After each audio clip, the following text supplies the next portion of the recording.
tops versus bottoms. My experience with polyamory is being able to have compartmentalized relationships with multiple people. I will be the tribute for the bottoms.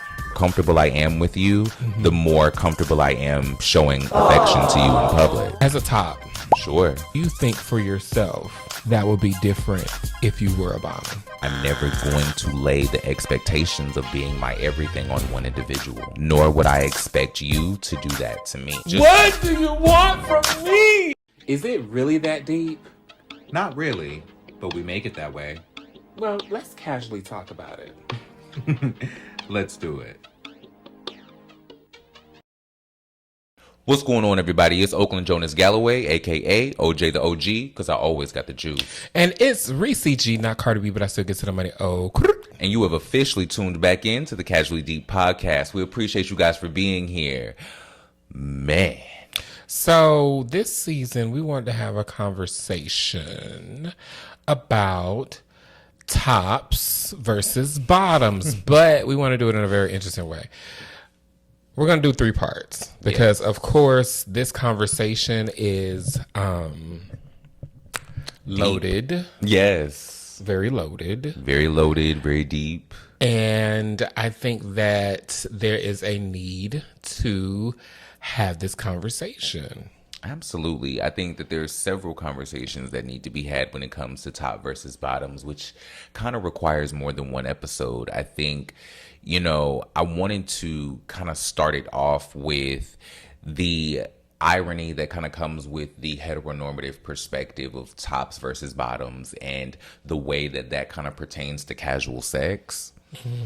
Because, you know, while we see the LGBT community always claiming to be fighting for individuality from societal norms and, you know, gender conformities and all of these types of things, if you really look at the crux of what gay relationships are, it's really just an amalgamation of what they want their heteronormative fantasy to be. And even to add to that, I mean, when you look at gay relationships, they pattern them after heterosexual relationships because that's all they knew. And even down to the toxicity of that, which is why I really wanted to have this conversation about how, when it comes to casual sex specifically, how having a lot of sexual partners is praised in tops the way that it is in men, and it's shamed in bottoms the way that it's praised in, or the way that it's shamed in women, excuse me. Mm-hmm. The bottom shaming is running rampant in the streets of homosexuality. That. I would love to dive into just you as a bottom specifically, or as a known, proclaimed. Listen, I'm just going by your words. Has things changed since last season? Not you ain't putting my business out there. I mean, you said it last season. Well, he knows. I mean, I'm a proud Bodam. I am a proud Bodam. A very proud Bodam. It's good. But if my man just so happened to want something else, then I will give my man something else. That bridge has not been crossed as of yet. So, yeah. But what are your questions? I guess I will be the tribute for the bottoms. I guess I'll probably start with, do you feel that inherent judgment that comes with the sexual freedom attached to bottoms having multiple partners? Do you feel like you get judged or would get judged for having multiple partners? And does that kind of inform your selection on either the sexual partners you choose or the amount of sexual partners that you choose to have? So for me, I'll have to go at this 2 different ways. Okay. First way is my perspective, and then the second way is what I've observed within the community. Okay, sure. So start with the community first. So for me, I've seen and I've noticed that bottom shaming is always and forever, since I've been a gay foggeet, a little young gay girl running around, little fembot. in any race, being a bottom has always been bottom shamed. But it's different coming from the Black community to the Latinos to the Caucasians. It's always different. And I think that it is very parallel to the heterosexual normative of this person is having a lot of sex. This is the submissive one. They're used up. They're not pure, so to speak, enough to marry. But they will definitely be pure enough to fuck that night. Sure. And I think that when it comes down to hooking up, like hookup culture, there's always more bottoms than there is tops, not because of some type of shortage. I just think that it's easier for men to relate to being a bottom in the community. They haven't found themselves to relate to being a bottom quicker than being a top, because it's the idea of sex. It's the idea of being submissive. It's the idea of someone dominating you and you being what you have seen in all of the examples of what quote unquote true love looks like. For me personally, I have a different bag of tricks because I've always been a curvy girl. I've always been a fluffy girl. So from Atlanta to Dallas, me being at Atlanta, being a Georgia peach, being someone who has been open about my sexual adventures, it's just like, okay, power to you. You getting some. Go ahead, do your thing, Sure. because even though I'm a bottom, the femme thing takes over. And in the Atlanta South, that type of South, it's like you have some type of, what is it? Like the stripper effect. Okay. It's kind of like, if you are so sexy, girl, you gotta, what you do for money? If you got a body, if you got nice shape or curves in it, what you do? It's always that thing in the South. Okay. Coming to Dallas, however, it was the complete opposite. Like, people were here impressed that I could even get anybody that would want to have sex with me just because of me being plus size. Listen, there has never been a shortage of men that have wanted to have me, flip it, rub it down, and squeeze my meat. Hey. Because my whole body got feeling. Everything on me got feeling. And so I think that, and then, there are parts of me that are submissive. And I think that as a bottom, you are, with the right man, with the right masculine energy, you're empowered to be that way. But a true man will understand that I'm still a man and I still have a need to be alpha dominant in certain situations. Like, for example, I will cook. I love to cook. I hate to clean dishes. Hate dishes, which is why I love my dishwasher. But I think that like cooking dinner for a man is very dominant because you are nourishing him. You're keeping him alive is how I think about it.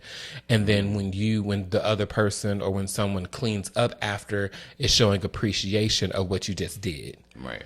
Kind of the same concept of sex. Because you gonna cook in the bed and then somebody else gonna clean it up. Hello. Okay. So, I think that it has its pros and cons, but to me, turn the question back on you, but, remix it a little bit. You being a top that has been in a marriage and then being a top that is now dating, flowing. How has the perception or the expectation of you to quote unquote be the man or be the dominant changed, if it has? I think that when it came to my marriage, the only place I wasn't necessarily expected to be a man or be dominant in the bedroom, because I kind of exposed my ex-husband to bottoming. Right. Okay. And so there there wasn't necessarily an expectation of that, because it was kind of like an expectation to be submissive necessarily in that regard. And then when it came to For him to be submissive to you? no, I think he came into the relationship for me to be submissive to him, and then it became a more so thing of me requiring the reciprocation of that. And so when it came to my marriage, it was more so not necessarily of me expected to be the man, except for the general relationship principles of, like, you know, paying half the bills, taking care of the babies, doing the domestic type shit, right? When it comes to me as a top, as a single person, it varies, because I think it depends on what people want from me. I think if people just... What do you want from me? Hello. Sorry. My Shayla. No.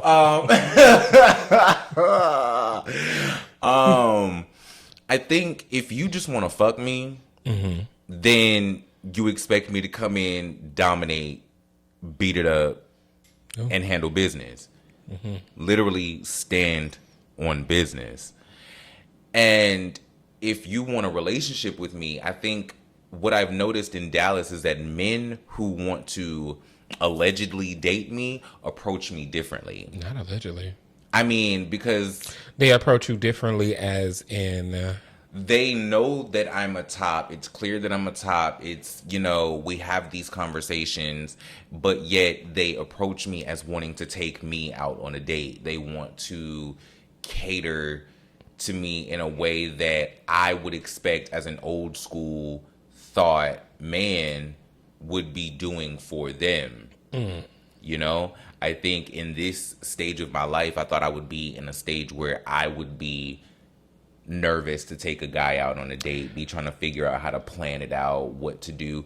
And the one time that I actually planned out a full date for somebody, I ended up getting ghosted and then told that I wasn't good enough because I wasn't in a certain position in life, after they sought me out and took me out on a date. I find it so interesting that it's easy for gay men to express how they want to be the man. They do all the chivalrous things. They hold the door open. It gives them they balls drop a little bit lower when they pay for dinner and all of that. But they never have the true mental capacity to understand, as a heterosexual man would, that wants to marry a woman. A straight man will have a tendency, or the good ones out there, they have a tendency to look at their women as the prize. Right. And they want to make sure that that trophy is shined up. They want to make sure that it's on the right pedestal. They want to make sure if the base of that trophy starts to weather, they're gonna rebuild it brick by brick. But when you look at gay men, gay black men in particular, it's like everybody. What kind of say? Everybody want to be the girl. Everybody want to be the girl. Why everybody want to be the girl? Who gonna be the man? Who's gonna be the man? And my thing is, I thoroughly enjoy being able to. My femininity is really just in the makeup. Okay. And it's really in my presentation, because I found that me embracing my feminine side and my feminine qualities has reached more people to understanding other people that look like me, other fluffies or other femmes or whatever. So it's bigger than that, because I'm almost certain that by 50, well, I don't know if I'm gonna ever stop wearing makeup, but and I say that just like Dolly Parton. I mean, I'm a. It's a part of the brand. Listen, it's a part of it all. But I just always find it very interesting how men will accept chivalry from a top or someone that the public will perceive as a top versus receiving it from a bottom, and it not be fetishized. And I just really don't. I don't get that, because Well, let me ask you. So when you are, I guess, in pursuit or being pursued, Okay. is it obvious to you that they're trying to treat you like the one that's supposed to be more submissive? And if so, where does that? Why do you think they do that?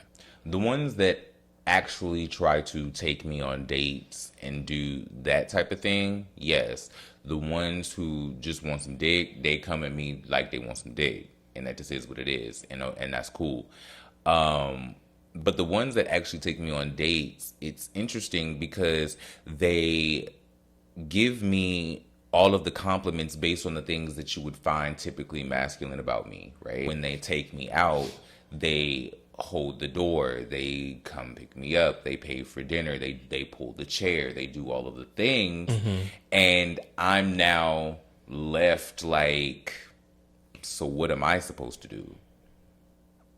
Do you think that? Where do you think that stems from? Because to me, it seems that it's just for the onlookers. It seems like it's a performance for themselves and it's a performance for others. I don't think it's a performance for me. I don't think it has anything to do with me because if why would you performing masculinity for a person that you want to top you be a thing? Well, that brings me to, do you think that just from your experience, because I feel like your answer is going to be opposite of mine, Sure. do you think that the expectation of a top is always equated to masculinity or dominance?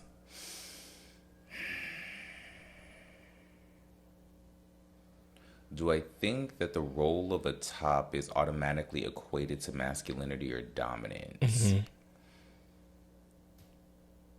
Because I automatically have always thought, and I'll just, let me, come around the block. Sure. I don't know how many times. But you're going to go around that. So for me, I'm always expected to be so feminine because I'm a bottom. Okay. And I don't know if it's just because I'm a unique specimen, fetishized, all of that stuff. We talked about that last season. Y'all go back and watch it. Right. Because it's good. But I feel like there's like in the black community, there is always automatically, when somebody declares they're a bottom in the room, it's always like, oh, okay, well, she a girl. But then it's, if I am a confident bottom, then I'm aggressive. That I've seen. I think it's interesting because when it comes to me as a top, I'm always left wondering exactly, like I said before, what am I supposed to do? Because I find bottoms initially going in. Going in. They come into the situation wanting, they come in praising me for my quote unquote masculine attributes and wanting to be the submissive in conversation, because I think one of the things that makes me unique is that I think that there are traits about me that are actually traditionally masculine. And I think those traits are rarities in today's society amongst the gay community. What I mean by that is the way that I approach relationships, the way that I define my masculinity is not performative of, what octave my voice is, or how I carry myself, how I walk, how I dress, or what I define myself as in the bedroom. Like, me defining myself as a top is not indicative of my masculinity. And so I think when people interact with me, they see traits about me that are reflective of traditional masculinity, which is subsequently reflective of traditional heteronormativity. And I think those things are rarities because in today's society, it's 98% butch queens. not to shame or shade that, because I loves me a butch To queen. me, when you look at heterosexual normativity and then you look at a butch queen, it's to me it's just another sector, because it's crazy how I was thinking just the other day, I've grown from being femme to now to me being a butch queen. Sure. Because today's femme is not the same as yesterday's film. And so I find that a lot of butch queens nowadays are given that YN kind of thing, and then they're considered to be masculine. And then now it's kind of, I think it's just the Gen Zers, because now to me it's all kind of blurred together, and you can't really tell who is really masculine or feminine just visually until they hit about 27, 28, 29, somewhere around there. Or until they open their mouth. Or until they open their mouth. But even then, it can be taken the wrong way. It could be mistaken too. And so I think that I wish that there was an example of a homosexual normative relationship. Because then I believe that it gives another option for relationships in general to aspire to be like that.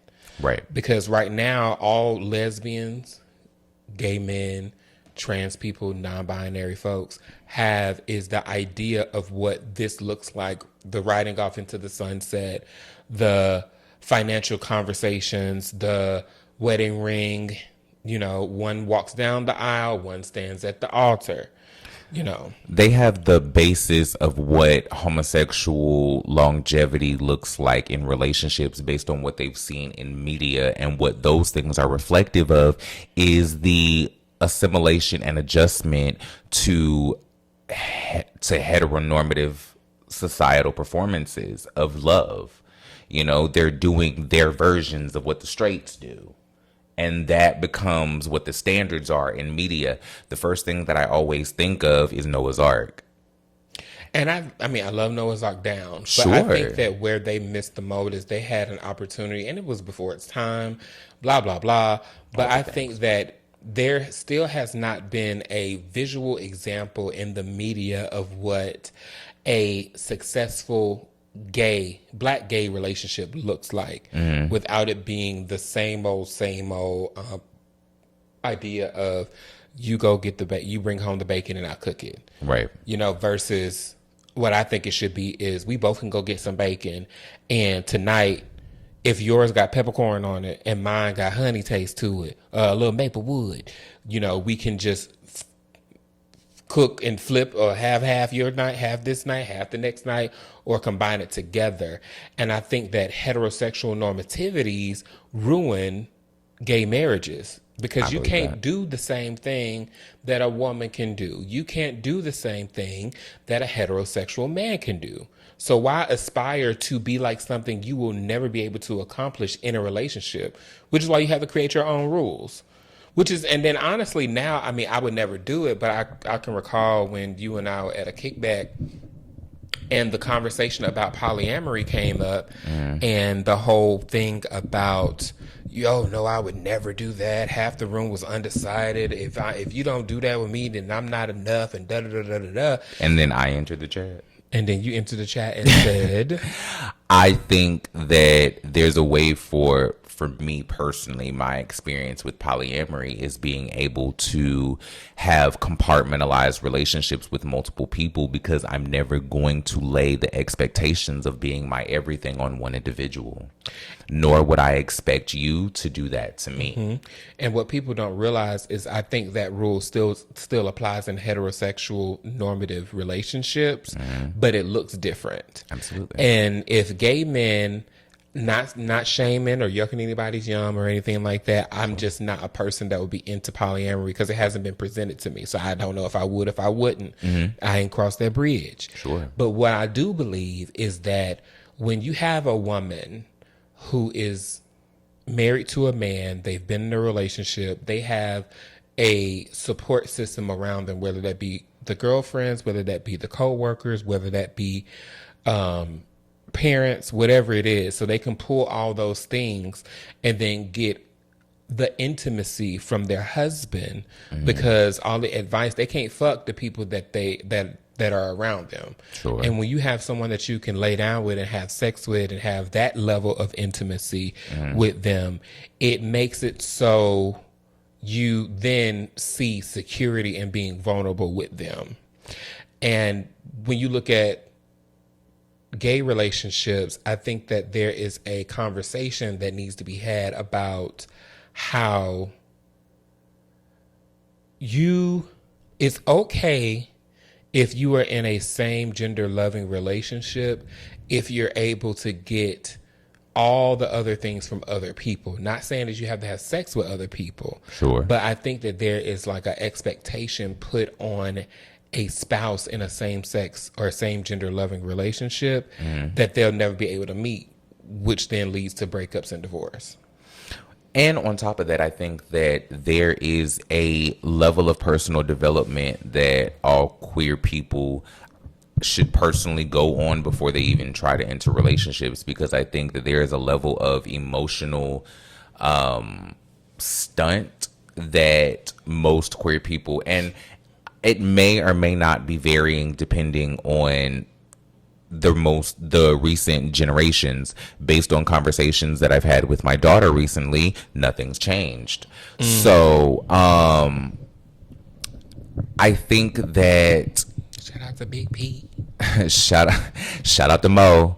I think that there is a level of emotional development that queer people specifically have to go on first before they even think about getting into relationships, because they're a step behind in the fact that who they are as people existing as individuals has never been validated by the society around them, let alone the relationships that they're trying to get into. So once people of queer orientation figure out how to exist in this world as individuals and navigate society without the validation or the assimilation that's necessary to conform to this society, I think that only then can you adequately operate in relationships. And that goes back to something I've probably said on this podcast before about meeting somebody with 100% at the 50-yard line. I think that a lot of people go out and just want to do what they see without actually being what they want. And I can concur. I do feel that there's a little bit of caveat. I do think that there has to be some personal development that happens with every person that's othered in general, generally speaking, because we're already coming into a situation that wasn't made for us. And unfortunately, in this country, it hasn't been made 100% acceptable. So there is always going to be this, I want to do this my way, but I still don't want to be shunned, so I gotta do it that way. And then I still want to be accepted by my peers. And I think that the most successful relationships, gay relationships, are ones where they just don't give a damn what anybody gotta say. I think there's a part of me that's navigating a little bit of that now. I think because we were having a conversation about PDA earlier, and I kind of sat in my thought process on that, because it was the first time that I had ever really verbalized my discomfort with PDA at this point. And I think that originated with my ex-husband, because he wasn't necessarily comfortable with PDA, and then I kind of grew into that. But now my discomfort with PDA is for a completely different reason. Do you think at the time he wasn't comfortable because, do you know why he was uncomfortable? We've had conversations, and I've gotten hints to reasons that have led me to my own conclusions that haven't necessarily been confirmed. But I think part of it was him being a country boy from the South with family who was religion oriented, and that being something that he had to deal with, him being a religious person himself and fighting his own red tape if you will, when it comes to his relationship with the God that he prayed to and the person that he loves. I think that he was also young. We met at 19. Right. So There was still at some 19, development that needed to happen. right, at 19, we're all doing what we see in the world. We're all trying to fit in, to get in, and we're all trying to get our foot in the door, Right. in whatever way possible. So we're trying to do what everybody else is doing so that we can look as normal as possible, so that we can assimilate and get as far as possible to do our own thing in the privacy of our own homes, especially as queer people. Right. And it's crazy how that, I believe, is not a rarity when it comes down to queer folk in general, because I do think that the level of, like, when we talk about PDA, if you're in a environment that's, I mean, if you're at a pride parade, if you're at a gay club, you have your sanctuaries and your safe spaces where you can kind of let loose a little bit more. Sure. And be free. A lot of people have liquid courage that get them where they need to get to. And, Drag me. right. And I really feel like that it's okay. But at the same time, I know for me, and I think, as going back to that conversation earlier, I was thinking to myself too, I think, I had to give myself, my things, give me my gods. Yeah. That being conscious of your partner's feelings when it comes down to PDA is extremely important, because I believe that as I have my submissive traits, I'm okay with him leading me into that level of exposure. Whether it's around family, friends, whatever it is. Like, I don't want to make you feel uncomfortable, because when there's nobody else around, I still got to deal with that. Right. I still got to make sure that you good. And I've always been the type of person where if it's not my fault, I don't want to make it my fault. But if it is, I don't mind eating a bowl of crow. I mean, it is what it is. And then when you look at the religious piece, which is why I asked that question, Sure. a lot of the region definitely plays a part in the level of comfort a queer person or a gay male can be. Because I've traveled all over. Gays in the South are different from gays in the North, gays Midwest, and gays, over out there on that other coast. And because, like, when I have been to California, San Francisco, LA, it's a different air that they're not worried about. I mean, of course, homophobia is everywhere, Sure. but they're not worried about certain things. It's just, if you click, you click. Same thing with up north is more classist. And then in the South, living in Atlanta than living in Texas and in North Texas, it kind of feels more like the Midwest. I've noticed how men are more worried about what everybody else thinks about them versus what the person that they're into thinks about them and what they think about themselves. There's a balance that I'm going through with all three of those things. Come on, balance. Right now. There's don't tip my Libra skills. Shout out to Saucy Santana. I think because if I'm honest with myself, there is a level of insecurity that comes with the perceived level of masculinity that I get based on what I present to the world, if that makes sense. I think I internalize what people perceive as my masculinity when they interpret me. One, I think that there is a level of conflation of what my natural level of masculinity is with the level of masculinity that is being perceived of me at the time. And then overcasting all of that is the level of comfortability that I have with the person that is wanting PDA from me. I think that, like I told you earlier, the more comfortable I am with you, the more comfortable I am showing affection to you in public. Do you think that regardless of the environment. does that level of comfort change from being in private than being in public? I guess it depends on the navigation of my interaction with you. If we spend more time in private than we do in public, then I guess that kind of dictates where that lands, and vice versa. I think that if we spend more time in public than we do in private, then the transition from one to the other is a lot easier. As a top, Sure. going into a situation where you know you have the responsibility of meeting the expectation that society already has out there, and then going into a situation where you have to me, I feel that a lot of tops have to meet the expectation of being masculine, being dominant in the bedroom, they have to make sure that they satisfy the bottom. And there's like a whole checklist of what you have to do coming in straight out the gate. Do you think for yourself that would be different if you were a bottom? I think that the list would be different, but the level of expectation would be the same. I think that what would be expected would be completely different, but the level of expectation would be exactly the same.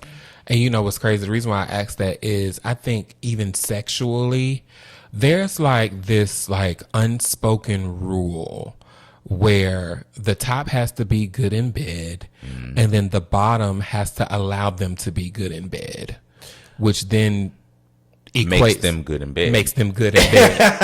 You know what I'm saying? Right. Because it's like if you, I'm not trying to tell all of my tea, but if you are a person that reaches an orgasm easily, any top will be quote unquote good in bed because the bottom had an orgasm.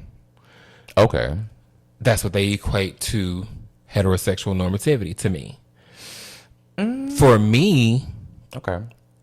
I don't necessarily look at if I have an orgasm in bed during the session because I know how to make myself orgasm.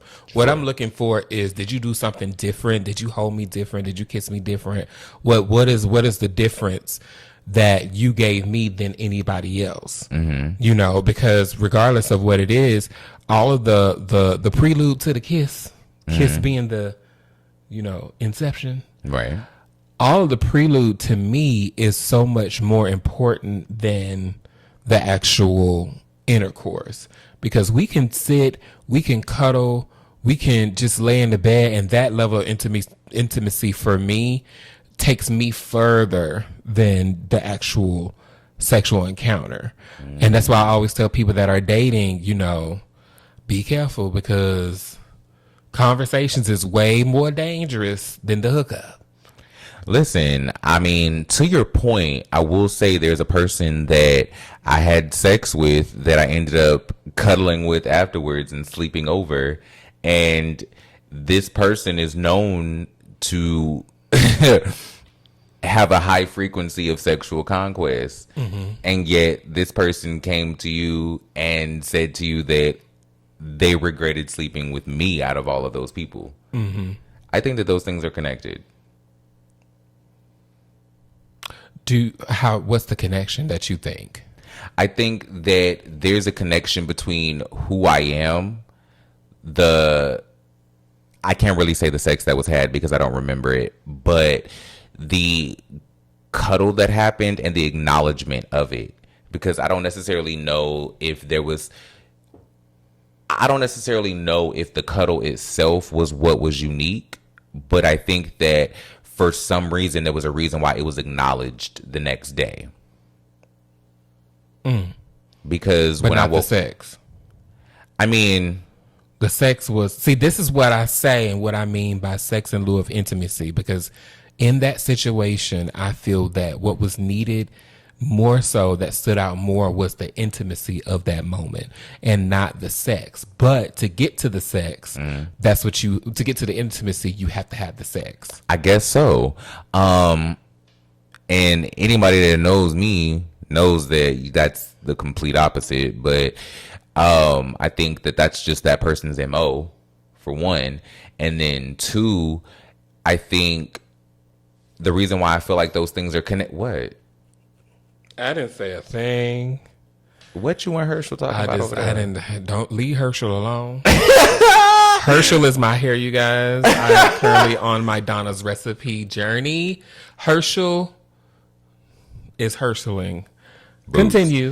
Leave me and Herschel alone. I think the reason why those things were connected was just the way that it was acknowledged, because they acknowledge, I guess, my level of alleged comfortability cuddling them and sleeping in their bed, because what was said to me was, oh, you must have slept good last night. And I was like, what do you mean?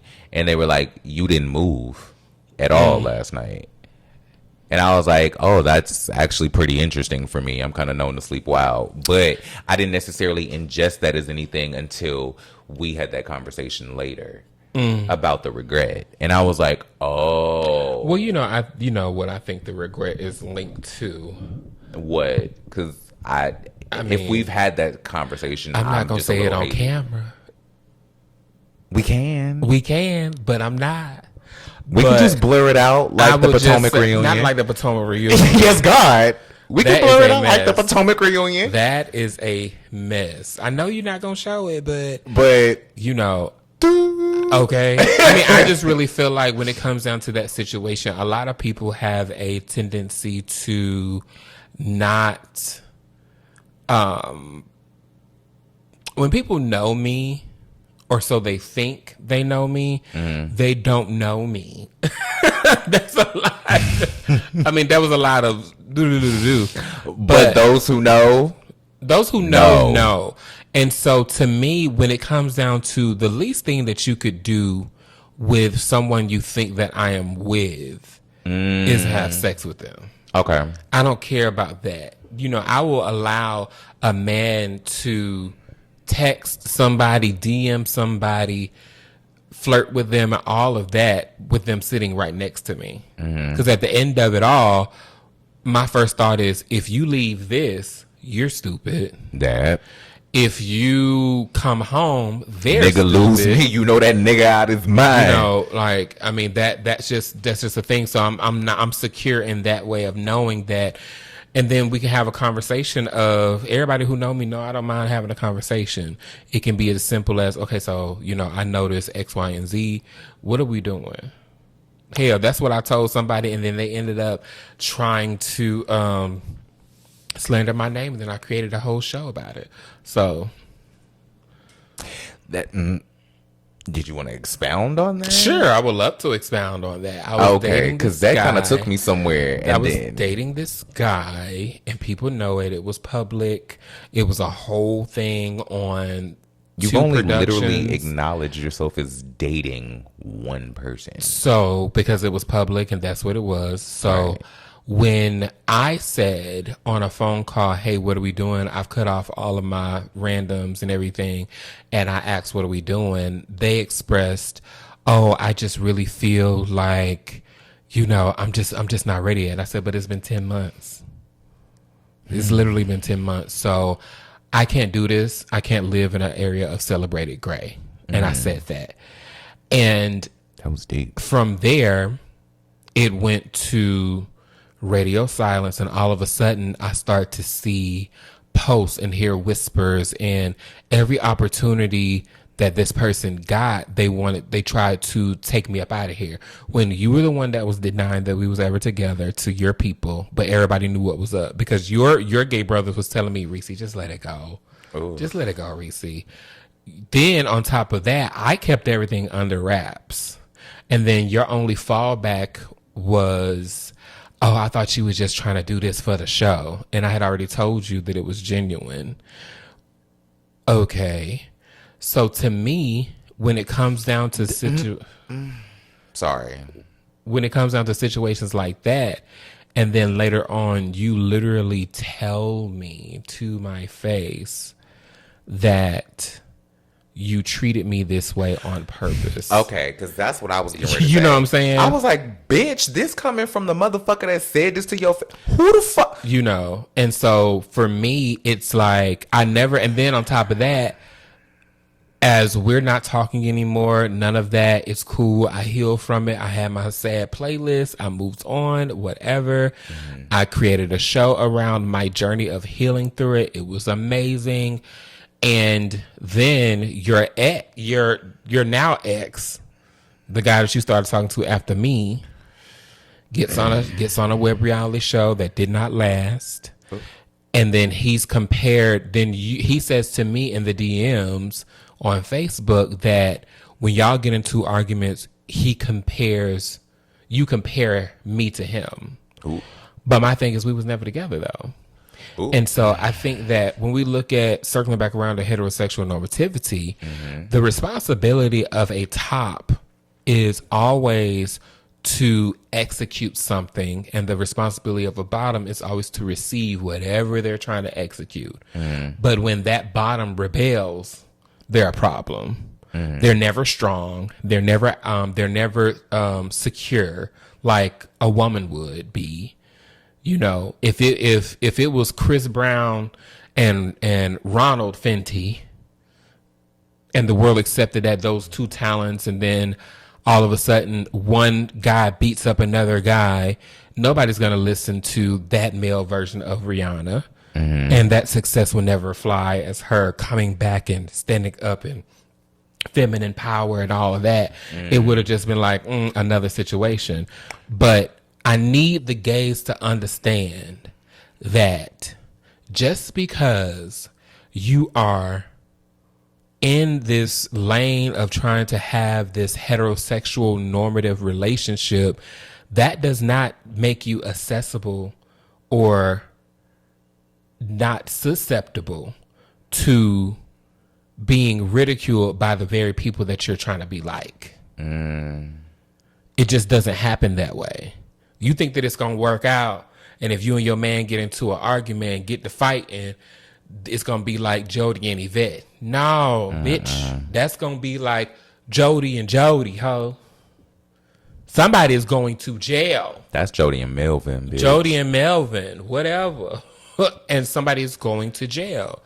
And so to me, I think that it's very interesting. And then too, with a person like me, I have been given all of these kudos and all of this stuff. I mean, yeah, I work very hard. And a lot of men are intimidated by that. I just started going ahead and lean into that as of last year. Intimidation, whatever. I hate it, but I mean, it is what it is. And I've had a lot of things successfully happen to me, but I'm still not where I want to be yet. Sure. And so when a man comes into my life, it's automatically, I got to let you know up front, listen, this is what I do. This is what I'm about. This is my social media. This is what I have done. Da, da, da, da, da, da. Are you going to be okay with this? Not because of all the clout and the fame, the attention, but because I don't want anybody to be in close proximity to me in that way and feel as if I'm purposefully trying to emasculate them with who I am. I think that's an interesting perspective. I completely agree.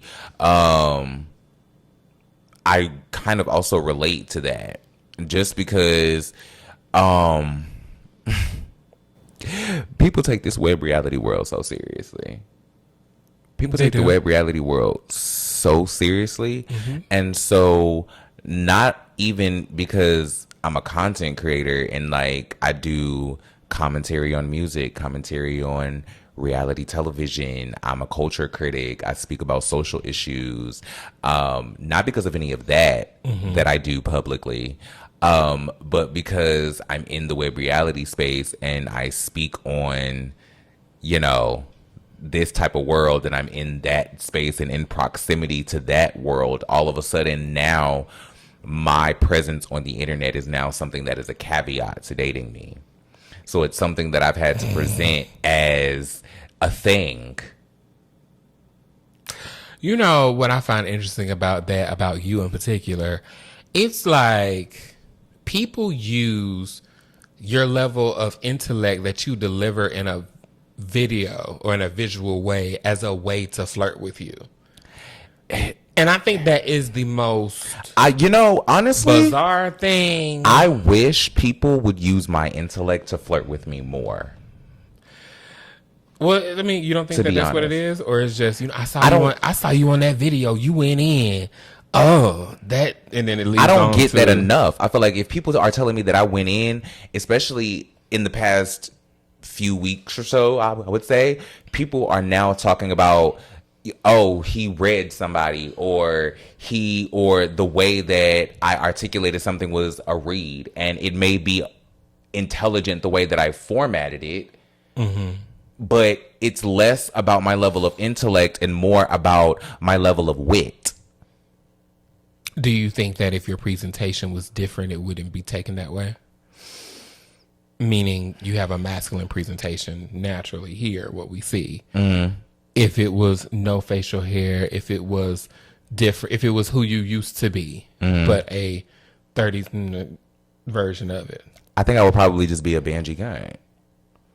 But do you think that you would be respected though for your opinion, or just be catty? No, I just feel like I would be more successful, but I would not be respected. I just really feel like that the privilege that tops have is that they can do certain things that bottoms cannot and still get praised for it. I agree with that. I.e., I do get away with a lot of shit. I'm not even gonna lie. The more ticks on a top's belt that he has about how many people he's fucked, they get praised, but then bottoms that have the same amount are hoes. And also, to your point, the way that I'm allowed to just key in so many people's faces, and people just take it as a joke because of the way that I look, y'all choose to extend a level of grace, or I call it ignorance, to what I'm giving you, because ultimately you find me attractive. Yeah, right. And if I was somebody who you didn't find traditionally attractive, or somebody you wanted to date, hook up with, fuck, then I could have the same conversation with you, and I would be a bitch. I would be this. I would be da da da da da da da da, because you don't have that same level of respect for me, because I'm not somebody that you desire. And it's crazy to that point how it's very interesting. I'm gonna say crazy. It's very interesting to me how the double standard there, even on you in particular, it's like there are people that would want to sexually pursue you, but not, I guess, be in relationship with you because of those certain things. I think it kind of kills the fantasy sometimes. I think that the level of, speaking specifically on the level of intellect piece, I think that people see that and they think it's one thing, right? And they don't realize what all comes with a person who is this detail oriented, who is this matter of fact, who is this specific. And I think they think it's going to be one thing, and then when they realize it's a whole lot deeper than what you think it is, it becomes too much to deal with. And once again, people develop this fantasy of who they're going to get when they see me on the internet, and they see me in these reels, or they see me in these podcasts, or they see me on these lives, and they think I'm one way because of what they get on these panels or on these lives. And once you realize that there's a whole level of complexity that's under that, and that informs the person that you get on camera. See, here's the thing. When people hear the term method to the madness, they don't understand how deep that rabbit hole goes. You do. She do. But I think that people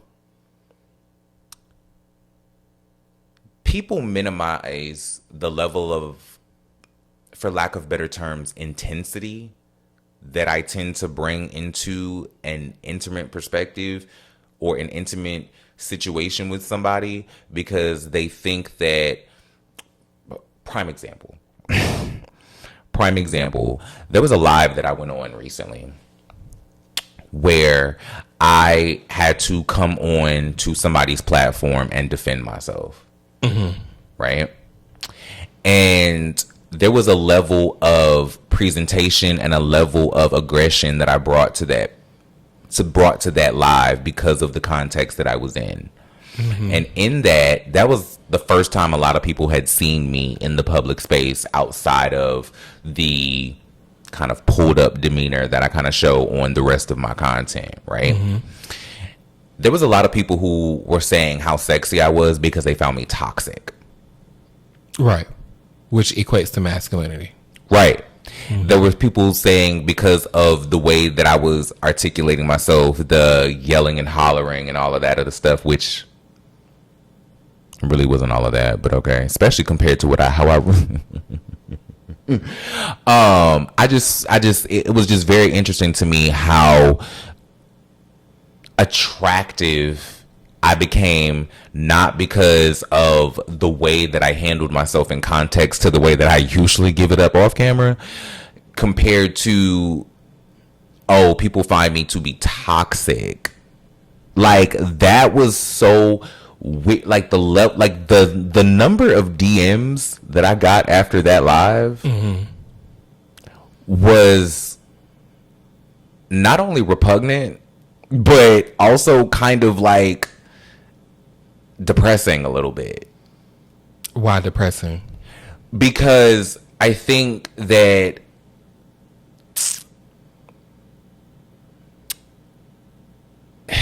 it's just another layer of people finding the things that aren't true or natural to me the most attractive, or people formulating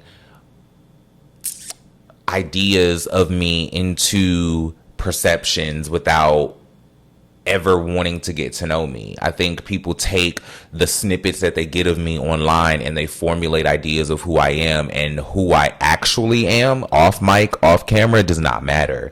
And so once again, when I don't give them the person that they think that they're going to get based on who they see on the internet, I'm an asshole now. Yeah. And so it's frustrating because it depletes the level of genuine intention I want to approach anything with. Well, that's not a you thing, though. That's a them thing, because I've had the same situation happen to me, because people see the 45 minute to an hour content that I put out ever since 2017 all the way up to now, to my little hiatus, and that's what they judge me on. And then when they actually sit down with me, they're like, oh, Ressie knows some shit. Ressie's smart. Ressie's this, Ressie's that. And so to me, it really, I kind of got over, and I had to kind of not necessarily numb myself to it, but just meet the expectations of whatever your perception is of me. And then when you come back to me and say, you're not what I thought, I'm like, okay, that happens. Let's just move on. Because, I mean, and I've always experienced that even when I didn't have the visual popularity or fame or whatever you want to call it, even in Atlanta in my days as a stylist, I had a demeanor of resting. My RBF was really, really, really bad. And when people got to know me in a social setting, the comment later on is, oh, Ressie, seeing you with so-and-so is so different, and I just thought you were just so different. And it's like, I had to kind of understand, you know what? I'm not even going to get mad at you because of that. You're the one who thought that way. You're the one who didn't give yourself a chance to get to know somebody like me, but what you just confirmed with me is that you're not my type of person that I would want to get to know at all. Right. And so I completely shut down and I cut them off, whether it's family, social, friends, business, whatever, because to me, if you judge me off of not knowing me, you're not someone that I would want to do anything with. I interpret that. I definitely receive that. I relate to that. I think for me, where that goes for me is I am not going to judge you for having an initial perception or an impression of me based on what you see of me on the internet. I'm not going to judge you or have a feeling about you having a preconceived notion of me. What I'm going to judge you on is you approaching me based on solely that impression. If you come to me and claim yourself to be attracted to me, wanting to get to know me, wanting to be in my space, wanting to be friends with me, whatever, based on what you see of me on the internet, and solely expect that person and not want to actually know who I am off of that or outside of an edited program, then I'm going to reserve several judgments for you. Because I just don't, that's just not how my mind works. One, I'm always looking at the bigger picture. I'm always looking at the bigger conversation. I'm always looking at the deeper meaning. And so for me, it's somebody reserving their entire attraction to me down to an uninformed impression is diabolically crazy to me. But yet it's the standard. It's definitely the standard. And I think a lot of that has to do with the majority of queer dating being on apps now and swipe culture, and you formulating your whole desire of if you want to pursue a conversation or whatever, or a hookup or whatever with this person based on how they look. So if you like the way they look, then you're willing to do whatever with them. To fulfill your fantasy. To fulfill your fantasy, whatever that fantasy is. If they look good enough, then they are able to fulfill that fantasy, whether you want a boyfriend, whether you want to hook up, whether you want a look for the night, whatever the case may be. If you look good enough, then you're willing to fit that slot no matter who you are. And that goes back to what I was saying about desirability and how I don't feel like I'm desirable. I feel like I'm attractive. And that goes back to what I was saying last episode about me being being attractive, but only being seen and approached as an attraction. And I think that always goes back to the way that men in general nowadays maneuver. You got to know what pot that what pot you cooking into. You can't expect people, this is just me generally speaking to the gays. I am one of the gays. This is me just generally speaking to the gays. Right. Do not expect boyfriend shit to come out of a space that has no boyfriends. How do you expect a dating app does not have boyfriends on it? A dating app does not have Jack, Grindr, Scruff, formerly BGC, Plenty of Fish, Bigger City, And all of Growler, my bitches, Christians, all Mingo. of that is just like all those different sites do not have boyfriend on them. So when you go into a situation, and I can't stand, there's a couple of people that I just cannot stand that they get on these apps wishing and hoping and praying for a man that's going to come and save them and ride off into the sunset when it's a hookup app. Go to the app to hook up. And then if the hookup is this is a telltale sign of if you're supposed to be with them. If the hookup is good enough, they will circle back around and consider dating you afterwards, bottom. But if it's not good enough to make this man about face and come back to your house, you ain't for him, sis. And I can attest to that as the top that has circled back. Because for me, when I was on apps, I don't have any of them now because I'm not looking for hookups. So I just don't see the point. But when I was at that point, when I was trying to have a whole phase, what I was looking for was not a different hole to fuck like every you didn't night. have no whole phase. You had a little whole phase. I had a little whole phase, but I just didn't feel like it was as successful as I would It have was wanted. successful because you had you. I did my thing. I did my thing. Anyway, what I was looking for on these apps was not a different hole to fuck every night. What I was looking for was some good, consistent pussy that I didn't have to have a romantic attachment to. It's not gonna happen. You can't go into a hookup. I mean, I did kind of get one. There was one. There was one. You go that have I kind a of got off situation with. and leave. You go have a situation and leave. What y'all tops tend to do is go have a situation, stick around for conversation, and then the first thing that these tops do when the bottom ghosts you or don't respond is say, "Oh, you fucked up. You this, you that." No. But then the bottoms are shamed and called a hoe because they follow the rules of the dating app. I wish people would follow the rules of the dating app with me, or just would follow. They the don't rules of what follow they the want. rules of the dating app with you is because you do boyfriend shit on dating apps. Well, oh well. That's why I'm not on dating apps. But then on Thank top the of that, Lord. but then people meet me in person and try to claim they just want to fuck me. So like I get the same thing on or off dating apps. That's so it true. don't matter. That's true too. But Speaking of your friend, I think that that plotted on me. people that are in these situations where they are tops or bottoms and they have this fantasy of meeting somebody out, getting into a relationship with them, and then riding off into the sunset. I think that is very possible. It's very doable. Sure. But at the same time, you have to be able to understand and read the room, sis. Read the motherfucking room. If you are here to spread it open and bust it wide, that's what you need to do. If you really want to put effort in dating someone, you need to go to the places where you would feel comfortable to take a man that you would want to date. Hello.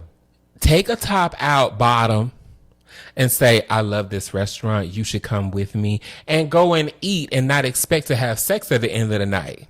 You know your body, my ass. Girl, go eat and eat that meal. Go have that meal with this man and see if you really want to be with him. And then if it don't work out, hit it.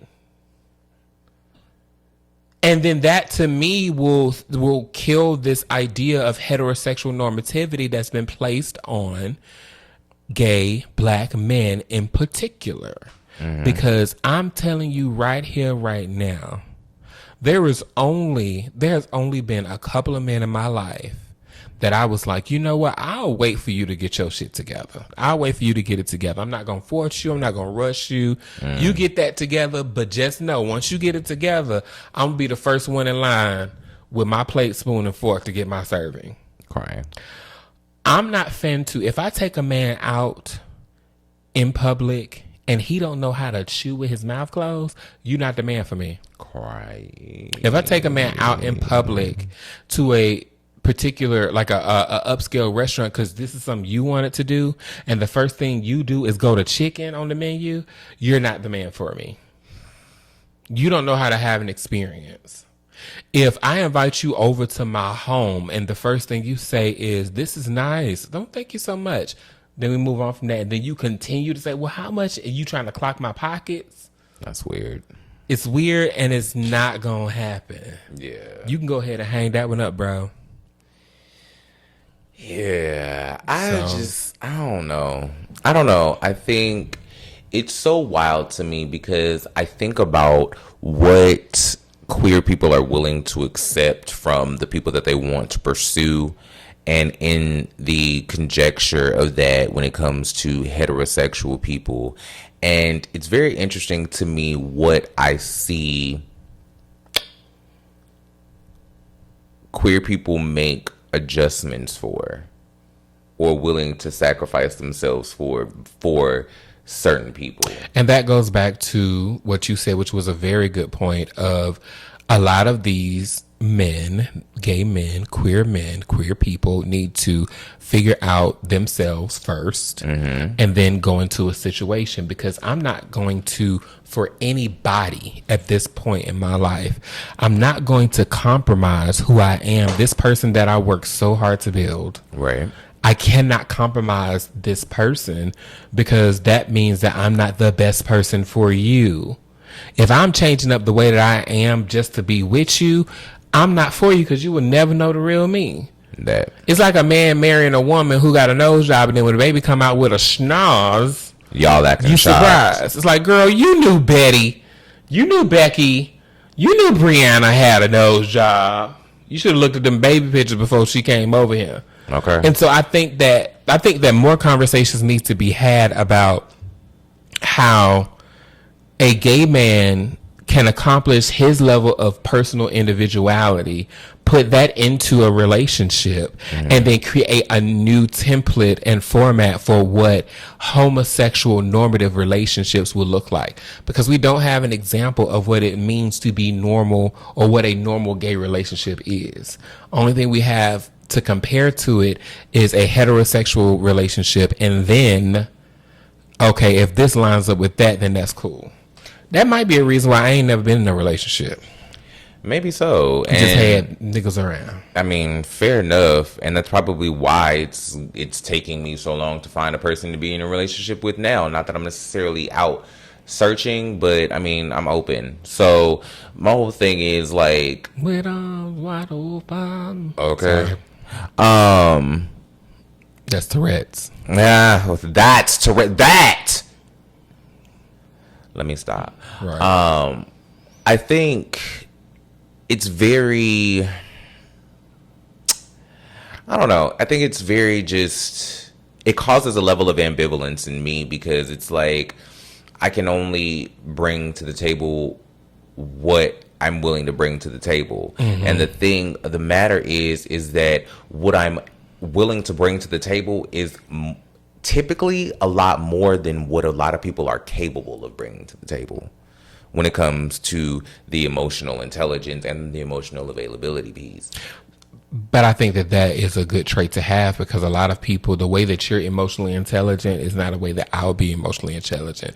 The way that I'm business savvy will not be a way that you're business savvy. Absolutely. And so it's kind of like a give and take situation where you have to learn how to accomplish your partner's goals with you. And I think that people in tops and bottoms need to be able to be selfless enough to understand that you struggling because you a top, I'm struggling because I'm a bottom. We both gonna struggle because we're gay. And so let's figure this thing out and actually set out a plan for our happiness, because there are certain parameters that I believe can be set in place in a relationship, a gay relationship, to make the best go at being together for a long time. Yeah. And that starts with the conversation around how tops and bottoms, to me, can never accomplish whatever a heterosexual relationship has. Nor do I feel like that should be the goal, because heterosexual relationships are rooted in oppression defined as misogyny. So if you want to assimilate to a relationship standard that is rooted to one being above or lesser than the other, then you're already setting yourself up for a setback in the first place, because you're going into a same-sex relationship where you want to be respected as another man, regardless of how you want to be treated sexually. Because regardless, bottoms, I don't give a damn how soft and cunt you want to feel when that man is running his thing up through you. If that man pulls out of you and then calls you a punk ass bitch, you're another man in that moment. As we close, remember this: being a top or a bottom is about personal preference and relationship dynamics. It does not equate to heterosexual normativity. Reducing queer intimacy to straight frameworks oversimplifies the depth, autonomy, and individuality within our relationships. Power, expression, and roles are human traits, not gendered assignments owned by heteronormative culture. At the end of the day, queer relationships are defined by communication and consent, not by outdated assumptions. We'll see you next week.